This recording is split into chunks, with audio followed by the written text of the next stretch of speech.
Bonsoir et bienvenue pour cette nouvelle édition du journal sur TV Fil 78 pour débuter la semaine en ce lundi 24 novembre. Nous reviendrons notamment sur la 30e campagne d'hiver des Restos du Cœur. Les distributions alimentaires débutent.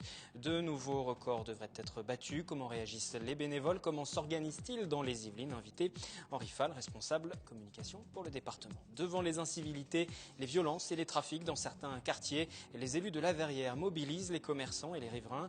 Une marche vient d'avoir lieu en fin de semaine dernière et une réunion se déroulera dans quelques jours. Élection départementale en mars, l'UMP dévoile ses candidats pour un scrutin profondément remanié. Objectif, réaliser un grand chelem, la gauche en position très délicate pour mars.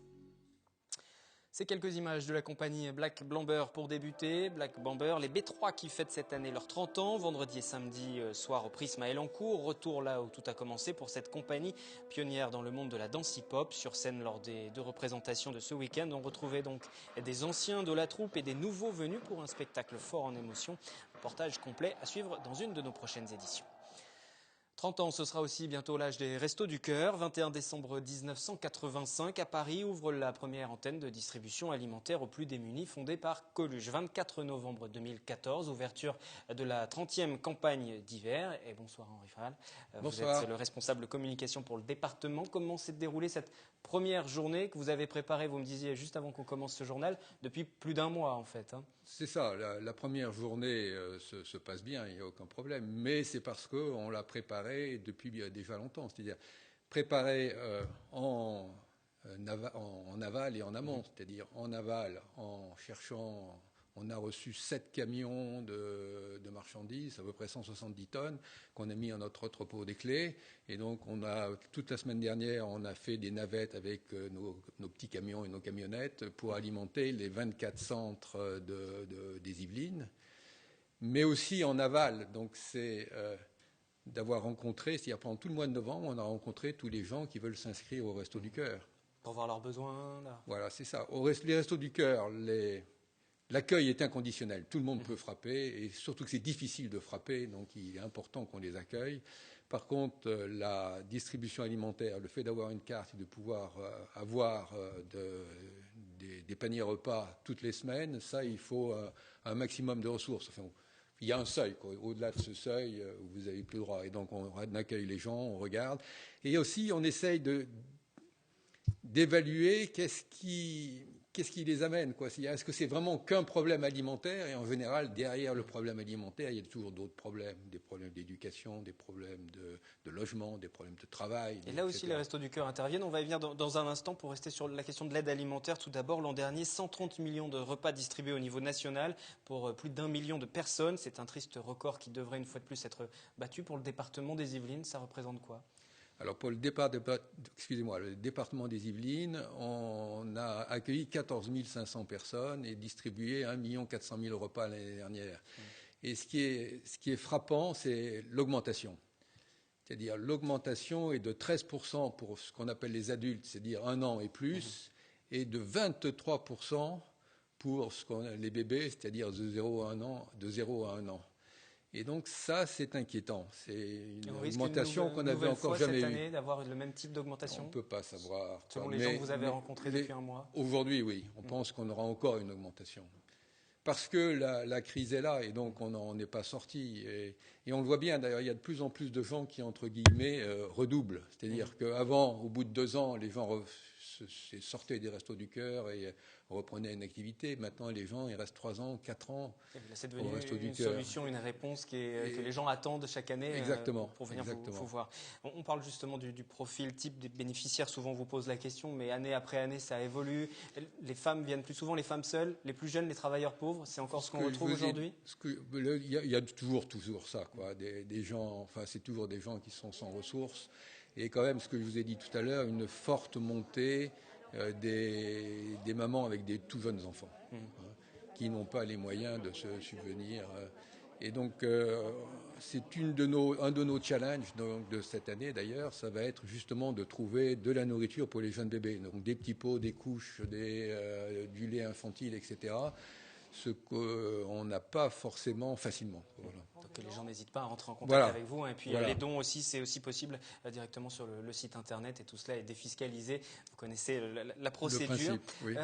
Juste une question par rapport au nombre de centres dans le département. Combien de bénévoles, combien de centres? Alors, on a 24 centres plus 2 restos bébés, c'est-à-dire 2 centres qui sont dédiés aux bébés, un à Poissy et un à Rambouillet. Autrement, 24 centres. Et ce qu'on voudrait, c'est essayer d'en ouvrir un autre à Sartrouville. Voilà. C'est-à-dire, on couvre pas du tout Versailles parce que c'est plutôt le Secours catholique. On est plutôt la vallée, la nationale 10, donc c'est Trappes, Coignières, les Essarts, Rambouillet, et puis la vallée de la Seine. Pour combien de bénévoles? Et là, on a 900 bénévoles. 900 bénévoles qui Oui. interviennent. Et nous Voilà. sommes allés à leur rencontre dans l'un des centres du département des Yvelines. C'est à Rambouillet, vendredi. Tout dernier préparatif, le reportage d'Anthony Reich. Plus de 700 kilos de denrées viennent d'être livrés. De l'autre côté, la salle d'inscription pour cette nouvelle campagne ne désemplit pas. Dans cette antenne des Restos du Cœur, 66 bénévoles accueillent les familles en difficulté. Notre rôle, c'est de faire en sorte de pouvoir accueillir tous ces gens, que ce soit pour la partie alimentaire que pour l'aide à la personne, bien sûr, parce qu'on ne fait pas que de l'aide alimentaire. On les aide un peu dans leur démarche sur un tas de domaines. Les Restos du Cœur lancent leur 30e campagne d'hiver. À Rambouillet, une centaine de familles est déjà inscrite, dont une cinquantaine de mères avec leurs bébés. En moyenne, l'antenne rambolitaine distribue 2000 repas par semaine. Ici, environ 1,5 tonne de nourriture est livrée par semaine. Les Restos du Cœur se battent contre le gaspillage alimentaire. Aujourd'hui, cela coûte moins cher aux entreprises de jeter que de donner aux associations. Les stocks, ils viennent essentiellement des restos, bien sûr. Ils viennent aussi des collectes que l'on peut faire. Bon, il y a une collecte nationale par an. Et puis les collectes locales que l'on organise aussi. Et puis donc ce qu'on appelle nos ramasses dans les magasins qui veulent bien nous participer à ça. Lors de la campagne 2013-2014, l'association créée par Coluche en 1985 a dépassé pour la première fois le million de personnes inscrites dans ces centres et servi 130 millions de repas en France. Nous continuons donc à évoquer cette 30e campagne des Restos du Cœur, 30e campagne d'hiver. Je précise d'hiver parce que l'activité des restos ne s'arrête jamais. Même l'été, il y a des distributions alimentaires. On en parle moins. Mais... Absolument. C'est-à-dire que la campagne d'hiver, c'est le moment où on réinscrit les gens et on lance tout un processus. Et ensuite, on a 2 campagnes. Une campagne de printemps qui fait mai-juin et puis une campagne d'automne qui fait septembre-octobre. Mais le gros quand même de la nourriture est distribué en hiver. Et il n'y a pas que l'aide alimentaire, les restos interviennent dans tous les domaines, l'hébergement, pas seulement? Alors, absolument, c'est-à-dire d'abord dans chaque centre, on essaye d'accueillir les gens et de les aider. Donc on a de l'aide à l'informatique, on a de l'aide aux devoirs, on a de la couture, de la cuisine, de la coiffure. Ça dépend des centres, mais chaque centre a ses spécificités en fonction du bénévole. Vous voyez, un bénévole qui était une ancienne enseignante, elle peut faire les devoirs, elle était coiffeuse, elle peut faire un salon de coiffure. Et puis, on a les Toits du Cœur à Poissy, où on a 10 appartements, où on accueille les gens en détresse en attendant de leur trouver une autre solution. Et puis, on a des ateliers d'insertion, où on essaye de remettre le pied à l'étrier à des gens qui sont loin de l'emploi. L'aide à l'insertion, c'est devenu une priorité pour les restos, pas uniquement dans le département, mais même au niveau national. Partout, oui. Ça se traduit comment, cette aide à l'insertion? On remet sur la voie du On a des ateliers et on apprend aux gens à venir à l'heure, à partir à l'heure, en étant sobre. Et de faire ce qu'on demande de faire de façon naturelle. Quoi, et quels sont les premiers résultats que vous avez pu obtenir, justement? Alors, les résultats, ce qu'on essaye d'avoir, mais c'est très difficile, c'est au moins 50% de personnes qui, après être passées chez nous, retrouvent alors soit un CDD, soit un CDI, soit une formation, disons ce qu'on appelle une sortie positive. Voilà. Et c'est difficile d'obtenir cet 50, c'est difficile, oui.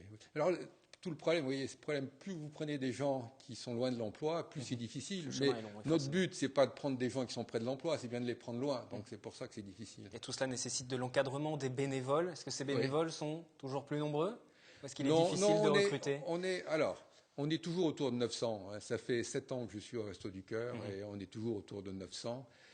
Mais on manque de bénévoles dans certains métiers particuliers.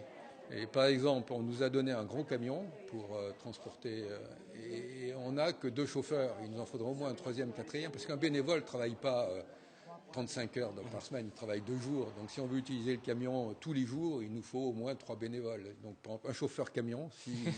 Allez-y, voilà, le message est passé sur les différents besoins, voilà, en ce qui concerne les bénévoles, en ce qui mais concerne les aussi besoins dans la alimentaires logistique, aussi dans la chaîne du froid, et puis localement dans les différents centres de distribution, il y a toujours un besoin qui, je vous disais, de la coiffure, qui de la cuisine, qui de l'aide aux devoirs, qui de l'informatique, apprendre aux gens, parce que quand vous êtes en recherche d'emploi, il faut savoir taper sur un ordinateur, donc il faut pouvoir apprendre, il faut se connecter à Pôle emploi, etc. Vous disiez, ça fait 7 ans que vous êtes investi pour les Restos du Cœur. Dans quel état d'esprit vous êtes aujourd'hui lorsque vous voyez que année après année, les records sont malheureusement battus, que les restos sont là et sont là pour longtemps encore? Je crois, voilà, c'est ça. Je pense que... Vous gardez la même motivation, la même foi, le même engagement? Oui, parce que je pense qu'on est utile. Vous voyez, surtout moi qui suis à la retraite, ce que j'essaye, c'est de dire, d'être utile, quoi. Et je pense que là, on est utile, donc c'est bien. Mais quand je suis arrivé, c'était donc il y a 7 ans, on était moins de 10 000 personnes accueillies, et maintenant on est à 14 500, c'est plus 50% quand même. Hein, vous vous rendez compte, c'est beaucoup. Et pourtant, les Yvelines, c'est pas un territoire vraiment pauvre, quoi. On pourrait effectivement le penser. On va terminer cette séquence par un micro-trottoir. Notre question du jour. Pensez-vous qu'un jour, nous pourrions réussir à nous passer des Restos du Cœur, que les choses s'améliorent? Il faut rester optimiste. Voici vos réponses. Ah ça m'étonnerait. Ne plus avoir besoin des Restos du Cœur, ce serait bien, mais malheureusement, ça m'a pas l'air d'être bien parti pour ça. Non, je pense pas. Je pense qu'on aura toujours besoin de ça. Oh, je crois pas, non, c'est très mal parti. Non, ça va en s'aggravant alors. Faut espérer. Mais je vois pas tellement de chance à ce sujet-là. Hein. Non, pas dans l'immédiat en tout cas. Parce que je pense qu'il y a beaucoup plus de pauvres cette année que l'année dernière et que l'année d'avant. Et que pour l'instant, il faut le garder. Alors je pense qu'au contraire, on en aura de plus en plus besoin. Voilà pour ce micro-trottoir. Malheureusement, les Restos du Cœur sont là et sont là pour longtemps. Ça veut aussi dire que les pouvoirs publics, que les politiques ne prennent pas assez leur part dans le règlement du problème de la pauvreté? Je pense qu'ils font ce qu'ils peuvent, quoi, mais qu'on peut pas tout. Enfin, un politique ne peut pas tout. Alors, on a 2 voies quand même pour essayer d'avoir plus de nourriture, qui est notre et Emmanuel Valls nous a été, je sais pas dans quel restaurant aujourd'hui. Et ce qu'on cherche à faire, c'est faire des dons agricoles. On voit bien qu'il y a quand même beaucoup de gaspillage entre la ferme, la distribution et jusqu'à votre frigidaire. Il se perd beaucoup de nourriture. Donc, est-ce qu'on ne pourrait pas faire en sorte que, quand des agriculteurs ont des surplus, qu'ils les donnent et puis qu'il y ait un peu de défiscalisation, un petit encouragement? Donc, ça a été fait pour la filière du lait. Il faudrait que ce soit plus fait sur la filière de la viande, sur la filière du blé, etc. Donc là, il y a une voie, un potentiel. Hein. Merci beaucoup d'être passé ce soir en plateau. Campagne des Restos du Cœur qui débute aujourd'hui, lundi 24 novembre. Vous pouvez faire des dons, notamment sur le site internet de l'association Resto avec un S du Cœur.org. Merci encore. Dans l'actualité également, les familles plumées dans la rue. Plusieurs centaines de personnes dimanche manifestaient dans différentes villes à travers donc la France pour s'élever contre la réforme du congé parental et de la modulation des allocations en fonction des revenus. Reportage sur la manifestation de Versailles avec Mélanie Poquet et Patrick Jacques de Dixmude. Universalité et solidarité, c'était les mots d'ordre de cette manifestation. Ils sont venus en famille avec poussettes et drapeaux. Parce que tout simplement, si cette réforme passe, c'est le début d'une logique où, une fois de plus, par rapport à des aides qui se veulent universelles pour un projet global, on dit les gens qui gagnent plus que d'autres, ils ne vont pas en profiter. Et en fait, on n'est pas vis-à-vis de l'égalité. Un traitement non de faveur pour les personnes qui gagnent plus, qui sont censées être des moteurs de l'économie française, en fait, on leur met toujours plus sur le dos. Quoi. Et je trouve pas ça logique, ni normal. Il y a véritablement un acharnement contre la famille. Et après avoir défendu la famille, père, mère et enfant, je défends la famille sur le plan financier.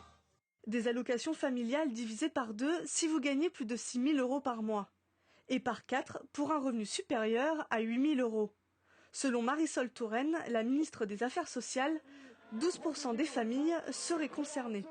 Jusqu'à présent, on cotise à la mesure de ce qu'on gagne. Plus on gagne, plus on cotise, mais on touche tous la même chose.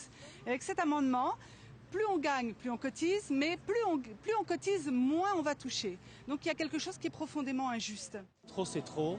Le gouvernement a pris une série de mesures qui déconstruisent la politique familiale et nous pensons que ces mesures sont discriminatoires contre-productive et particulièrement injuste. Ce que nous demandons, c'est parfaitement clair, c'est le retour à l'universalité, le principe d'universalité des prestations sociales, et donc un moratoire sur ces mesures qui arrivent les unes après les autres sans qu'on ait pu mesurer l'impact de la première.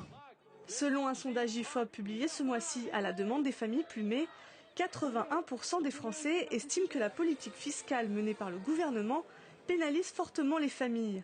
77% craignent aussi que le seuil de revenu à partir duquel ces allocations seront réduites risque d'être abaissé année après année. La réforme devrait rapporter 800 millions d'économies par an. Elle devrait prendre effet le 1er juillet prochain.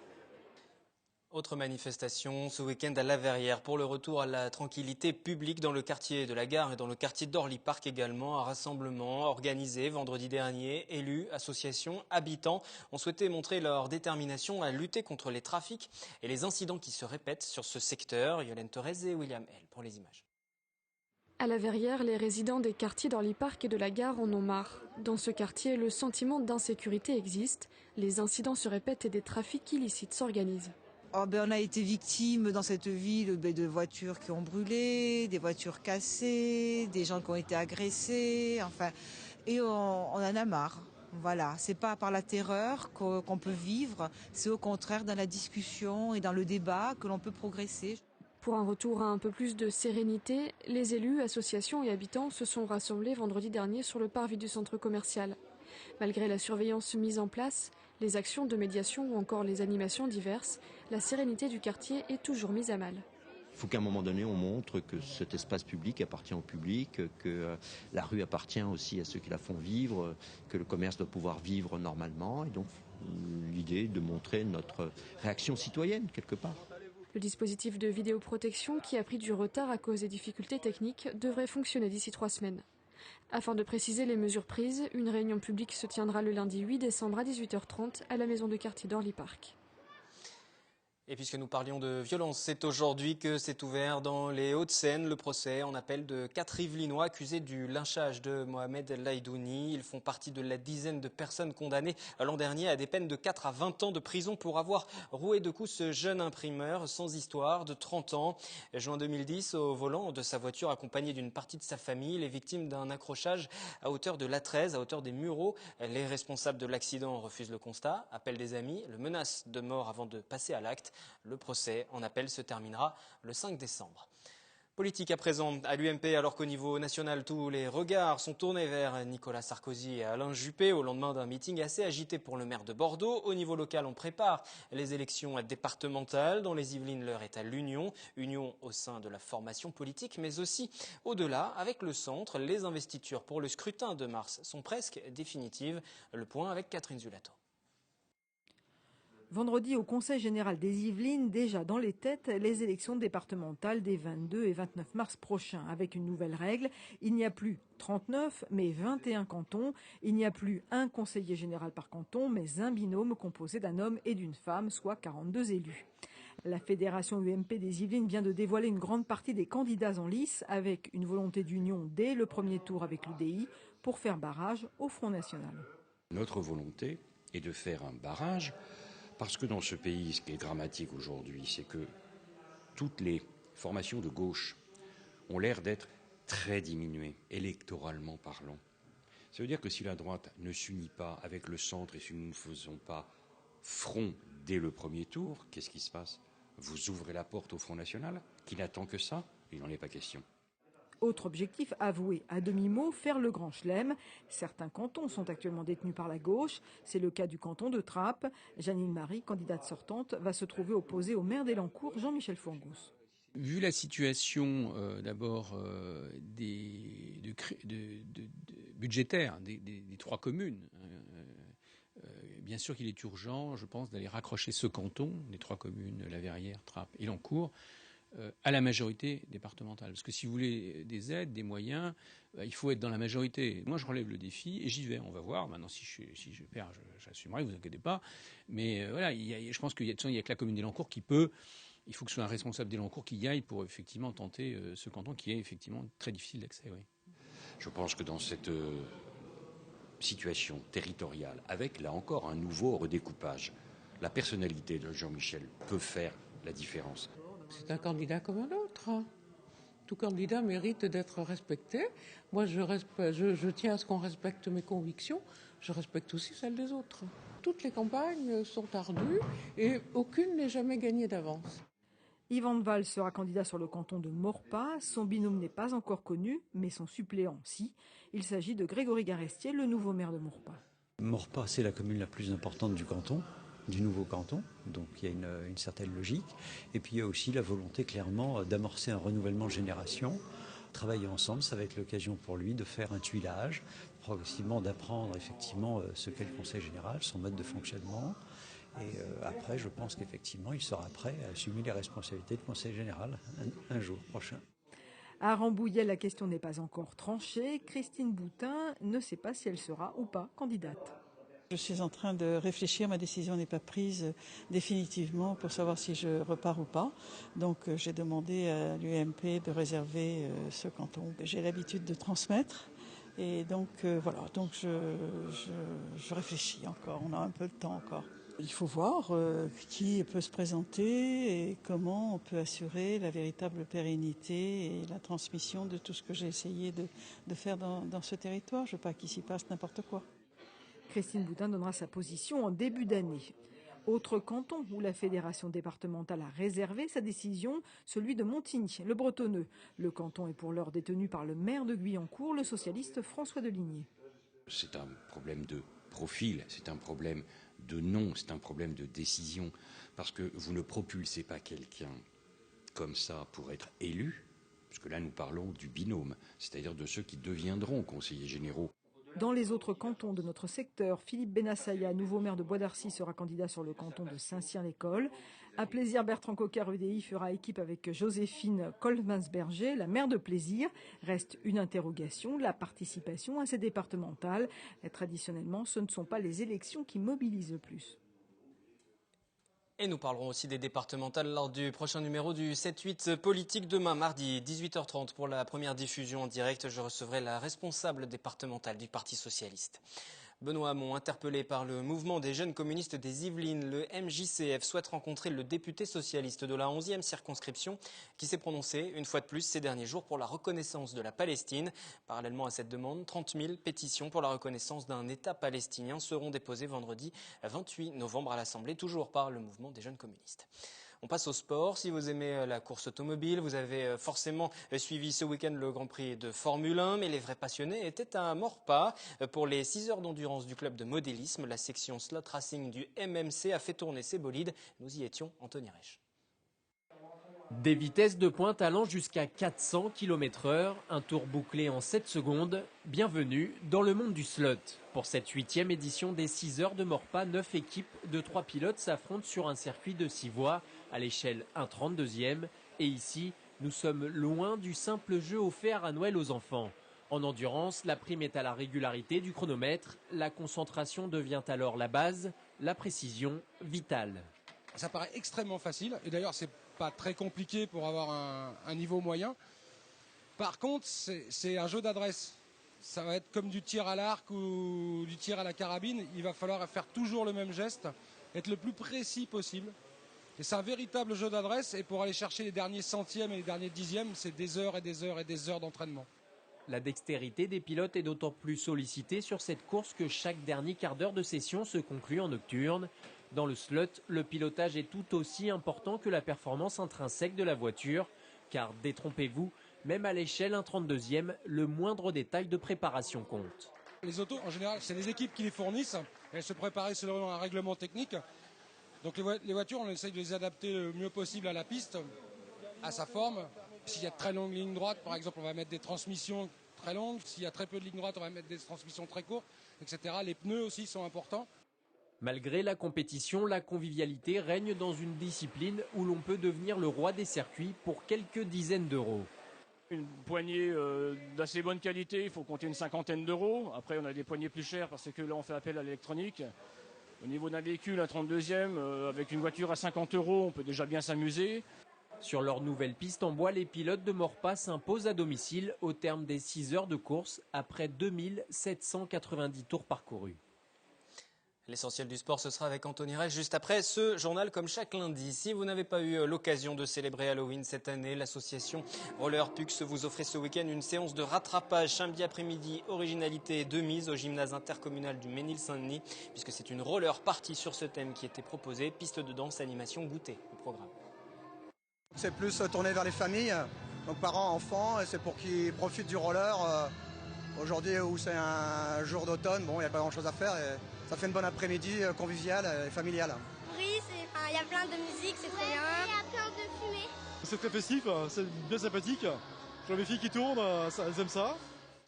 C'est sur ces images que se termine cette édition du lundi 24 novembre. Je vous retrouve demain à 18h, toujours en direct. Excellente soirée sur TV Fil.